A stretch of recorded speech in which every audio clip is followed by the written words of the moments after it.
Okay, so we've referenced those body sensations of using muscle, relaxing, hanging the muscles, to use the fascial web of stretching to produce the energy. The identity, I am energy, produces a different body sensation. Then releasing time to go into the astral feeling of chi, different body sensation. What I want you to do is continuously anchor each one of those sensations so that you can access any of them at any time. If you're wrestling with someone and you're a martial artist and you're in a wrestling situation, you start off with muscle. Why? Because you want them to use muscle. You manhandle them and then they bridge back, and then you transform the energy of the muscle into the fascial web, the identity of the life force, and into the astral. And then you get the separation of the three bodies in your partner, and then you float them and bounce them and use whatever intrinsic energy you want from there. So this ability to do this within your own tension, to move up and down the vibrational scale, and the speed of doing so will reflect in your ability to do it to another person. Now, whether you're using this for a healing pathway or a martial pathway, it's fundamentally the same up to the neutralizing point. So you touch the tension in the person, you relax and neutralize that tension in the astral, and if you're healing, you throw the tension away. If you're martial, you put it into the outer circumference of the person's fascial web. So it's under your control, but not under their control. That creates the elastic tension around their body to bounce them. You can bounce the ball then. So you have to keep that energy stored around them under your control. So you relax it into the space around yourself or around your partner to create the kinetic load for a bounce. For healing, you just throw the energy out once you've done that first transformation. So, if I can borrow you. My partner gives me a tension of whatever the tension is. It could be a physical tension. I touch that. Now I go from muscle, I've stretched into them, fascia, life force, astral.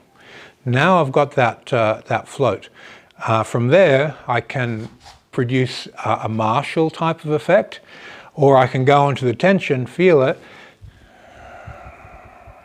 and produce a healing effect. So if you come over and have a look at his eyes, watch his eye consciousness when it goes into the astral.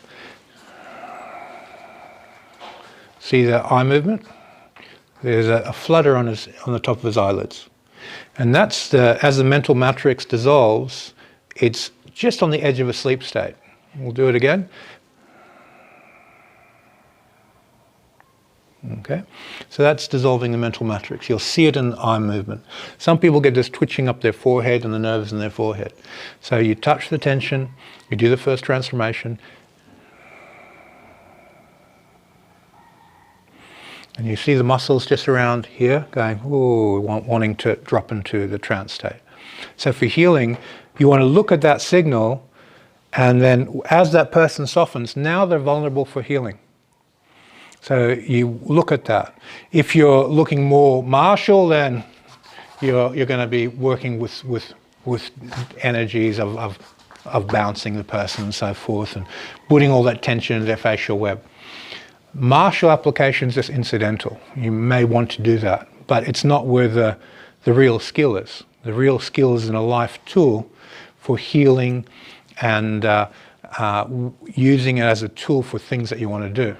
So you can apply this to yourself to make a business plan and implement a business. It's a method of changing your own unconscious mind or changing another person's unconscious for their improvement. In this case, we're just releasing tension. So we're touching the tension and transforming it through the vital into the astral. Look at the physiological conditions in the eyes. If you're working martially, that physiological state in the eyes isn't going to happen, because their will be forward and they'll be blocking that, so you put the tension around their body to give them a bounce. I'm much more interested in you developing the healing skill, because the healing skill can reverse polarity into a martial skill much more easily than the opposite. If you've got martial skill, not easy to be a healer. If you've got healing skills, easy to be martial. So let's develop the martial after the healing first, and then you just change the nature of the tension around the person's body when you neutralize, and you can get there. So partner up, go muscle, fascia, life force, astral. And recognize your body condition, recognize their body condition and synchronize and move them through the vibrational scale. You need to vitally breathe into them, astrally breathe into them, and look at the eyes. You want to see that the eyelid going, whoa, getting sleepy. The eyes get tired when you dissolve that mental matrix, when you create that space in the astral. Okay, partner up, have fun.